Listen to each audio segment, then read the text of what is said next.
امروز در کشور رسانیدن کمک به اویله‌های نیازمند، شخصان احتیاجمند و کودکان یتیم و بپرستار به حکم عنعنه درآمده است. در دایره همین تدبیراندیشی‌های حکومت کشور با دستگیری کارخانه واحد دولتی تاجیک سغورتا برای کودکان مکتب اینترنت رقم 1 کمک‌های یک وقته رسانیده شدند.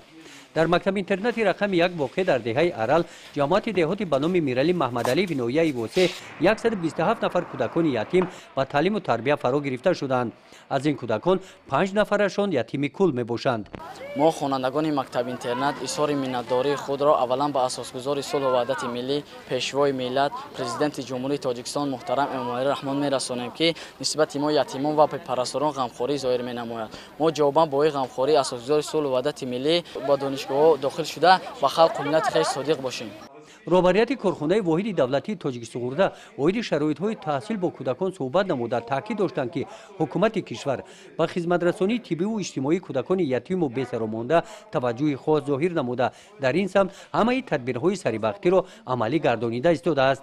رهبریت کارخانه واحد دولتی تاجیک سغورتا سرپرست مکتب اینترنت پیشنهاد نمودند که برای بالا برداشتن سویه دانش و سطح جهانبینی کودکان روزهای تعطیل تشکیل چهاربینی‌های سیاحت به شهرهای کشور رو دستگیری می‌نمایند.